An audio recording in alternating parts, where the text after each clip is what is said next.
Kripa Rouen. On va continuer la lecture du Srimad Bhagavatam. Om Namo Bhagavate Vasudevaya.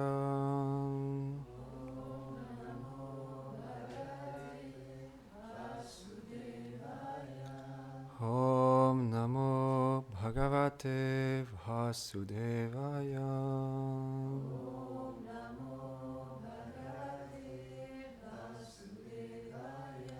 Om Namo Bhagavate Vasudevaya.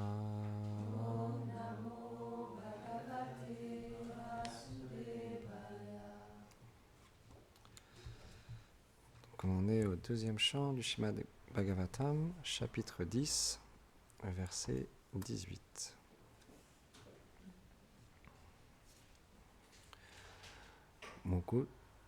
Mukatastalu nirbinam Jivat tatropajayate Tato nana araso jagnya Jivaya yo digamyate. Après l'apparition de la bouche, le palais et la langue furent créés. Ensuite, différentes sortes de saveurs qui sont expérimentées par le sens du goût furent produites. Varuna, la déité qui gouverne la langue, fut aussi créée. Commentaire. D'après Srila Vishwanath Chakravarti Thakur, ce verset donne les informations sur ce que sont l'Adideva, l'Adibhuta et l'Adhyatma, mentionnés dans le verset 13. Après que la bouche soit apparue de la forme universelle, l'emplacement de l'organe des sens, le palais, se manifesta. Puis, dans le palais, l'organe du sens subtil, la langue, fut rendu visible, ainsi que les différentes saveurs. Varuna, la déité gouvernant la langue, apparut également. De cette description, le palais et l'objet du sens sont l'aspect d'Adibhuta, l'organe du sens subtil est Adhyatma, et Varuna est l'aspect Adideva. Bien qu'il y ait 4 éléments décrits plus haut, ils sont classifiés en 3, comme cela vient d'être expliqué.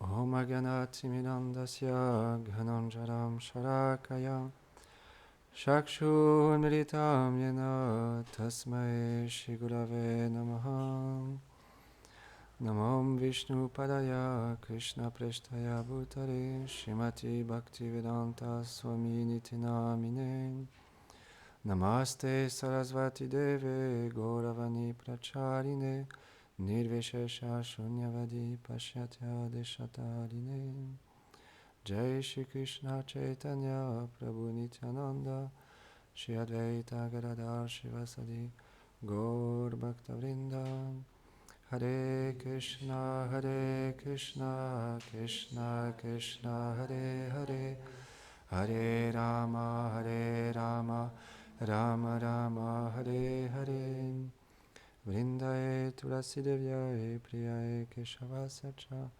Krishna Bhakti Pratadevi Satyavate Namo Namaha Vanchakarpatarubhyacha Kripa Sindhubhyahevacha Patitanam Pavanebhyo Vaishnavebhyo Namo Namaha. Avant de commencer à parler, j'implore les bénédictions de mon maître spirituel, ainsi qu'à Srila Prabhupada, toute notre filiation spirituelle, ainsi qu'à Govinda Maharaj, toutes les dévotes et les dévots ici assemblés, pour pouvoir glorifier le Seigneur suprême. On peut voir comment le Seigneur, il manifeste toutes choses dans ce monde. Il est le Créateur, celui qui maintient et celui qui détruit toutes choses. C'est pourquoi on peut penser, comme Gurudev le partageait hier, on peut penser être Dieu, on peut penser créer de grandes choses dans ce monde, mais au final, comme on peut l'entendre dans le Srimad Bhagavatam, tout vient du Seigneur suprême. On peut juste créer certains objets, certains outils dans ce monde, des maisons, des gratte-ciel, toutes ces choses, mais en fait, ce pouvoir vient du Seigneur suprême, parce qu'il nous a créés nous-mêmes. Et toutes les facultés, toutes les tendances qu'on peut avoir acquises dans cette vie, et l'intelligence que l'on reçoit, elle vient du Seigneur suprême, puisqu'il est l'origine de toutes choses. Et naturellement, en tant que dévot du Seigneur, on apprend graduellement à se considérer non pas comme un maître ou quelqu'un qui crée des choses par lui-même, mais comme un serviteur, un assistant, qui agit pour le plaisir du Seigneur suprême. Parce que la relation d'amour qu'on veut avoir avec le Seigneur se fait à travers le service. C'est pourquoi on agit dans ce monde. Et la Bhagavad Gita, on est la preuve. Krishna, quand il a repris Arjuna au début de la Bhagavad Gita, il lui a dit, bien que tu penses dire de grandes choses et des choses éloquentes, tu parles comme un sot, puisque nous sommes l'âme, nous ne sommes pas ce corps. Et cette âme qui se trouve dans le corps, elle est dans ce monde et tu dois accomplir ton devoir, parce que dans ce monde, on est forcé d'agir. On n'aura pas le choix que d'agir. À chaque instant, on agit, on pense, nos sens sont en action, comme notre langue est amenée à parler, à goûter des saveurs, nos yeux regardent différentes choses, on entend des bruits, constamment, nos sens sont sollicités. Et notre corps aussi est toujours en mouvement, même quand on est assis. Au bout de quelques instants, on va se repositionner un petit peu à droite, un petit peu à gauche, on va repositionner le dos. C'est très difficile d'être complètement inactif. C'est quasiment impossible, à part des grands yogis dans les temps anciens, ou certains grands yogis qui font beaucoup d'austérité pour cesser d'agir dans ce monde et avoir un mental paisible, arrivent après de nombreuses années de pratique, et c'est très très difficile. C'est pourquoi on peut dire on est très fortuné.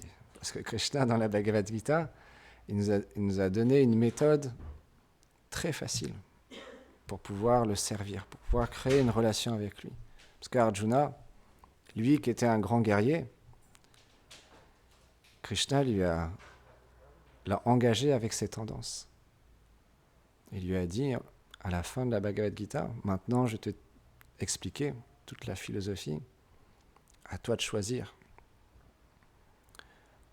Qu'est-ce que tu vas faire maintenant ? Et dans les versets précédents, il lui avait donné cette instruction qu'il pouvait combattre, non pas pour lui, mais pour le Seigneur suprême. C'est la même chose dans ce monde, vu qu'on suit dans les traces d'Arjuna, on agit dans ce monde pour le plaisir du Seigneur suprême, pour le plaisir du maître spirituel. Et pour ça, on a acquis une nature dans ce monde, des facultés, des tendances, et peu importe la qualification qu'on a, on peut toujours servir. On peut toujours être dans cette attitude de service. Parce que c'est l'intention qui fait vraiment le plus plaisir à Krishna. Parce que dans l'autre camp adverse de Arjuna, il y avait aussi des combattants. Mais ils agissaient pour leur propre bénéfice personnel. Duryodhana, Dushashan, eux aussi ils allaient combattre comme Arjuna. Mais la différence, c'est que Arjuna, il combattait pour le Seigneur suprême. Alors que dans le camp adverse, ils combattaient pour leur propre gloire, leur propre position. Donc c'est la même chose dans ce monde, tout le monde agit. Et on sera forcé d'agir. Parce que pour subvenir au corps, on a besoin de manger, on a besoin de boire, d'avoir des vêtements, d'avoir une maison, d'avoir un certain confort. Même minime, notre corps, de toute façon, si on ne mange pas ou on ne boit pas, à un moment ou à un autre, il va périr. Hier, par exemple, j'ai rencontré un sans-abri et il m'a dit quelque chose d'intéressant, c'est que il se trouvait beaucoup plus heureux maintenant qu'avant. Il n'avait plus aucune possession, juste une tente. Et il m'a dit en plus, aujourd'hui j'ai tellement bien mangé, j'ai mal au ventre. Parce qu'il y a beaucoup d'associations maintenant de nos jours. Donc il avait mangé 3 ou 4 fois. Et il avait la foi. Il m'a dit, moi je suis chrétien, et tout ce qui m'arrive maintenant, c'est des belles rencontres, et puis je me sens beaucoup mieux qu'avant. Donc peu importe la situation que l'on a, même si on peut se retrouver dans une telle situation comme lui, sans rien, on peut trouver le bonheur. C'est pas l'argent qui fait le bonheur, c'est pas le confort maximum qui fera le bonheur. C'est notre conscience, de quelle manière on vit, de quelle manière on agit et pourquoi on agit, pourquoi on fait les choses, pourquoi on vit, tout simplement, pour qui on vit. C'est pourquoi on a tellement d'histoires, de divertissements qui nous montrent à quel point l'intention est la chose la plus importante. Par exemple, encore une fois, dans le Mahabharata, il y a plein de divertissements vraiment très riches en enseignements pour nous. Un jour, Krishna, il a été invité par Duryodhana. Et Duryodhana avait préparé vraiment un festin, mais somptueux. Vraiment un très très très beau festin, avec plein de mets délicieux, des boissons, une grande variété. Et dans le royaume, il y avait aussi Vidura, qui avait beaucoup d'amour pour Krishna. Et quand Krishna est arrivé dans le palais, il n'est pas allé vers Duryodhana, mais il est allé vers Vidura. Et quand Vidura a accueilli Krishna, ils ont discuté ensemble, et la femme de Vidura était tellement en amour devant la beauté de Krishna et devant les paroles de Krishna, la présence de Krishna, parce qu'elle avait de l'affection pour Krishna. Et son intention était de lui faire plaisir. Mais elle était prise d'extase, et dans son extase, elle a non pas donné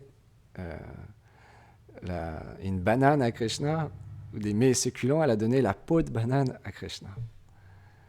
Et elle était prise d'extase, et elle ne s'est même pas rendue compte qu'elle avait donné la plure, la peau de la banane à Krishna. Mais Krishna, quand il a pris cette banane, cette plure de banane, il a mangé, et il était complètement satisfait, en extase, parce que c'est le sentiment que Krishna il cherche, l'intention avec laquelle on fait les choses. Duryodhana, lui, il a préparé un festin, mais son intention, on dit souvent la duplicité. C'est ça, Duryodhana, il personnifie vraiment cette duplicité. Son intention, elle était autre que vraiment de servir Krishna d'une manière désintéressée. Il avait un but derrière, parce que Duryodhana, c'est quelqu'un de très malicieux. Il est expert dans les ruses politiques pour pouvoir grandir son royaume, son armée, pour arriver à ses fins. Et ses fins, c'était de détruire les Pandavas. Mais les Pandavas, c'est qui ? C'est des dévots de Krishna. Donc, naturellement, on peut voir que Krishna, il aime ses dévots. Donc, naturellement, il était vraiment satisfait avec Vidura, que lui, Vidura l'a accueilli avec grande dévotion. Et sa femme aussi. Même si elle a donné quelque chose de très, très, très, très simple, Krishna était extrêmement satisfait. Alors, ça ne veut pas dire que maintenant, les cuisiniers, les pujaris, ils vont offrir des racines ou des plantes à la déité, non. Mais on doit cuisiner, on doit faire les choses avec sentiment. Et on le répète encore et encore. Pourquoi ? Pourquoi on dit toujours les mêmes choses ? C'est pour celui qui parle, c'est pour lui-même aussi, se rappeler de ces belles choses, de ces beaux divertissements, pour soi-même se souvenir de comment relationner avec le couple divin et en même temps partager ces beaux divertissements pour qu'on puisse ensemble toujours aller dans cette direction. Quoi qu'on fasse, on doit mettre notre ego de côté et agir avec notre âme et servir le couple divin. Et bien que ce ne soit pas facile, parce que notre conditionnement, nos sens sont encore imparfaits, grâce aux souvenirs des enseignements, aux souvenirs des exemples des Vaishnavas et des Vaishnavis, alors on peut quotidiennement, jour après jour, se recentrer et de nouveau offrir un service au couple divin. Parce que peu importe ce que l'on fait, peu importe la qualification qu'on a, le talent qu'on a, c'est l'intention qui compte. Krishna, il sera touché par le dévouement et l'amour que l'on a fait avec telle ou telle action pour son plaisir. C'est pourquoi il n'y a personne de disqualifié. Tout le monde est qualifié pour servir le couple divin. Personne ne peut dire qu'il ne peut pas offrir un service au couple divin. Parce que même la femme de Vidura, elle a offert une peau de banane, comme Krishna l'explique, que l'on m'offre avec amour et dévotion, une feuille, un fruit, de l'eau, et cette offrande, je l'accepterai. Donc on peut être dans la rue, vivre dans un temple, vivre avec beaucoup de biens matériels, comme Yudhishthir. Et son désir, c'était d'avoir beaucoup de richesses. Pourquoi ? Son but, c'était pas pour lui personnellement. Il voulait beaucoup de richesses. Il a dit à Krishna, je veux beaucoup de richesses, je veux un beau royaume, un beau palais. Krishna était surpris. Pourquoi tu veux tout ça ? Parce qu'il sait que Yudhishthir, il est complètement désintéressé de tout ça. Parce que les gens, quand ils verront qu'un dévot du Seigneur, il a une telle opulence, alors ça leur donnera la foi. Et ils t'adoreront, ô mon cher Seigneur Krishna. C'était ça l'objectif de Yudhishthir. Donc encore une fois, c'est l'intention. On peut être très riche, ça ne pose aucun problème. On peut avoir plein d'enfants, on peut être renonçant. Toutes les situations peuvent être favorables. Tout dépend de quelle manière on engage les choses. Comme on le dit souvent, il y a ce très beau divertissement où un jour il y avait un maître spirituel dans son ashram avec ses disciples et il avait un roi et une reine qui étaient vraiment très qualifiés. Et il voulait glorifier ses disciples et aussi montrer qu'est-ce que le véritable renoncement. Parce que parfois, on entend le renoncement, on pense que c'est vivre d'une manière très simple et ne rien posséder. Mais au final, on peut voir à travers ce divertissement que le renoncement, c'est avant tout un état d'esprit intérieur. Parce que ce maître spirituel, il a demandé à un de ses disciples, va dans la maison de mes deux disciples, pendant leur sommeil, tu te rends discrètement dans leur chambre et tu leur prends leurs bijoux. Ok. Intéressant comme instruction. Donc il s'est rendu dans le palais de ses disciples très riches, très fortunés. Donc il s'est rendu dans la chambre et là, ils étaient en train de dormir. Donc il est arrivé et puis il a pris une boucle d'oreille de la reine. Et la reine, elle s'est réveillée, mais elle n'a pas montré qu'elle s'était réveillée. Et à l'intérieur d'elle-même, elle s'est dit, oh, il y a un disciple de mon maître spirituel qui est venu dans notre chambre pour prendre nos bijoux. Le temple doit avoir des problèmes financiers. Et elle s'est tournée pour qu'il prenne l'autre boucle d'oreille. Imaginez-vous, qui ferait ça? Quelqu'un d'ordinaire, il se réveillerait. Hey, qu'est-ce qui se passe? T'es en train de me voler. Ce sont mes possessions. Mes bijoux, mes boucles d'oreilles. Qu'est-ce que tu fais?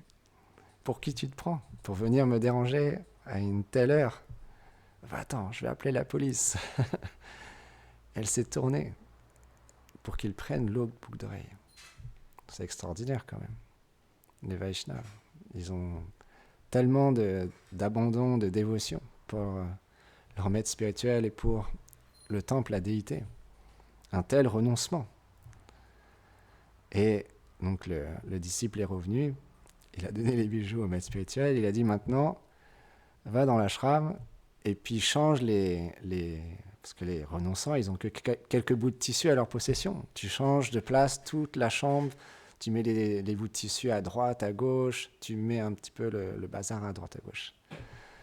Et donc c'est ce qu'il a fait. Et ensuite, il est parti. Et quand les renonçants ils sont revenus, ils ont fait « Hey, qu'est-ce qui se passe? Qui a pris ma serviette? Qui a pris mes chaussettes? Qui a pris mon pad? Pour qui tu te prends ?» Et ils s'accusaient les uns les autres. Et donc le maître spirituel, il a dit « Voilà, c'est ça le vrai renoncement. C'est engager vraiment toute chose pour le couple divin. Et peu importe la situation dans laquelle on se trouve, c'est pas ça le plus important.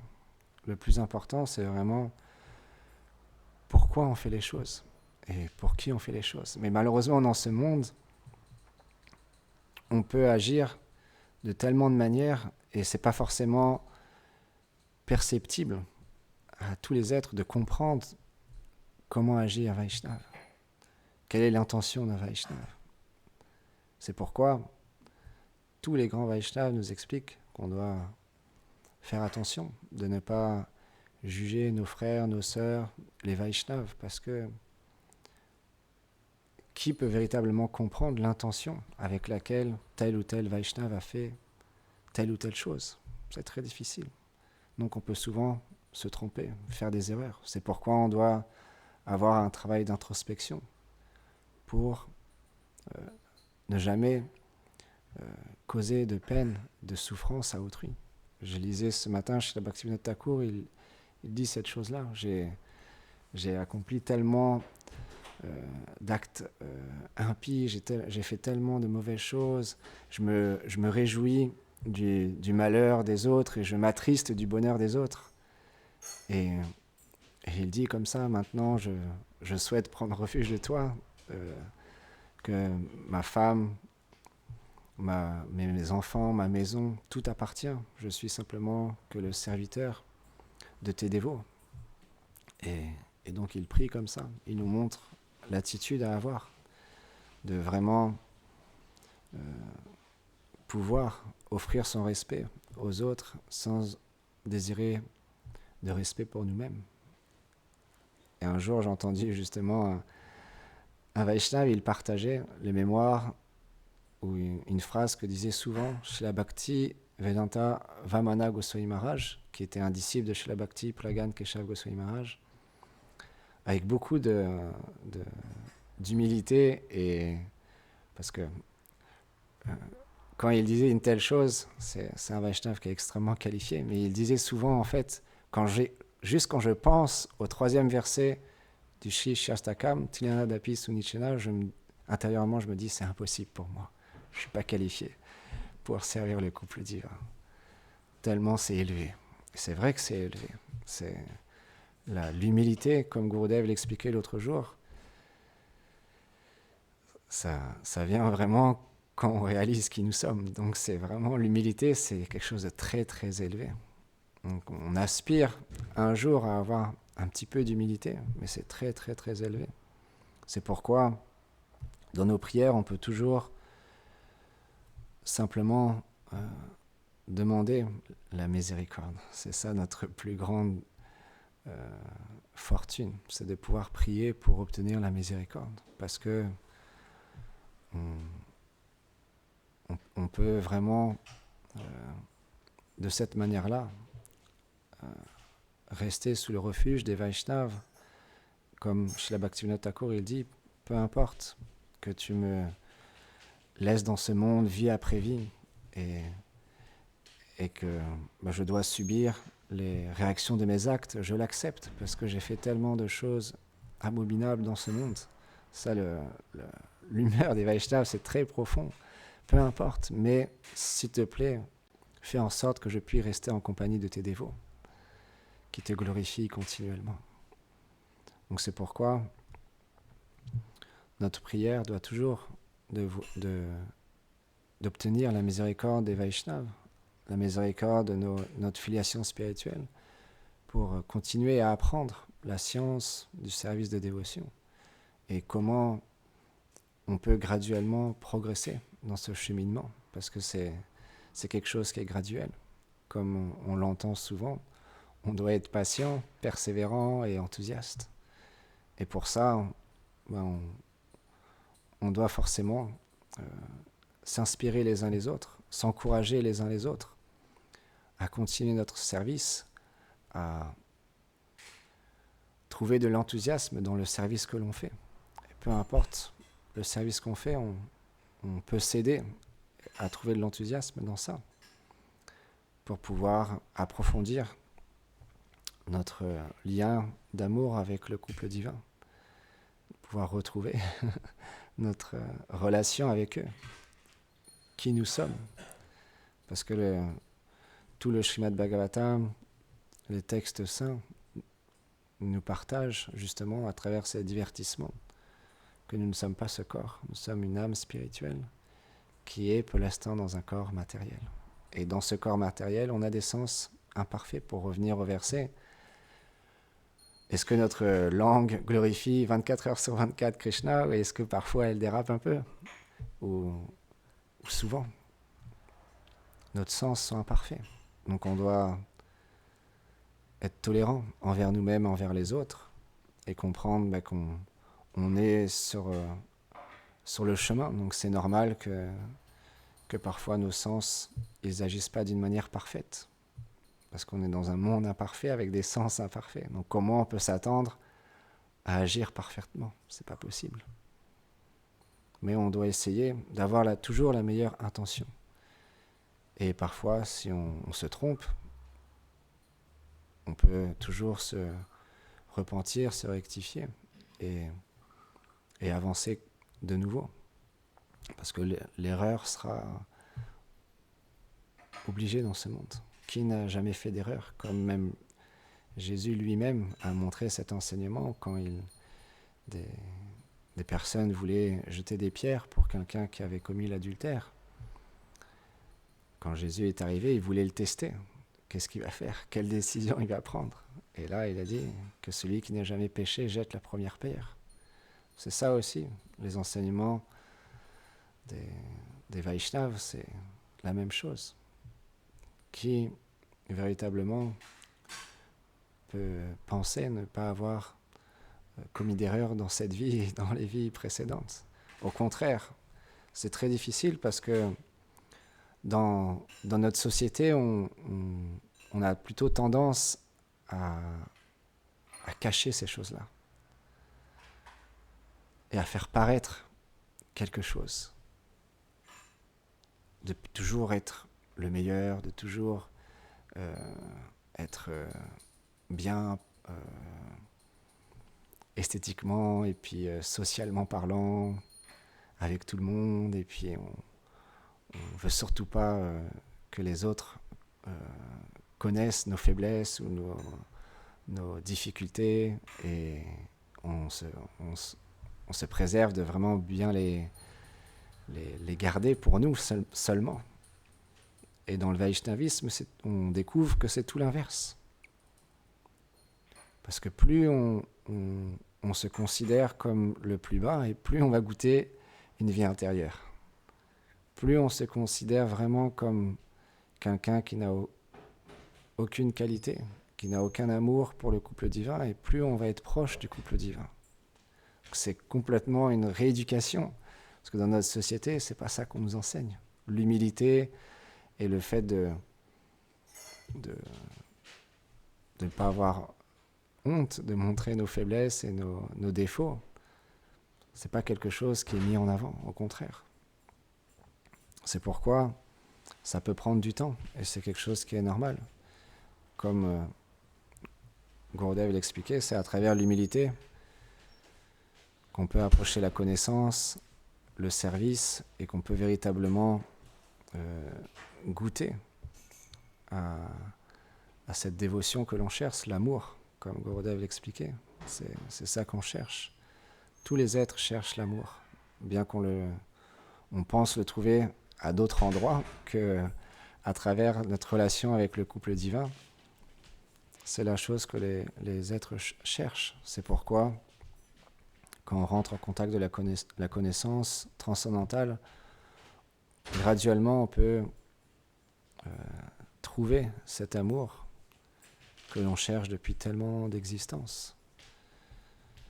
Et c'est pourquoi on remercie toujours les Vaishnavas, nos acharyas, de nous laisser cette connaissance, de nous montrer un exemple à travers leur vie personnelle. Comment eux, ils ont agi dans ce monde, qu'est-ce qu'ils ont fait, et comment ils adoraient le couple divin. Et par leur miséricorde, alors, en suivant dans leurs traces, graduellement, on redécouvre cet amour que l'on cherche tant.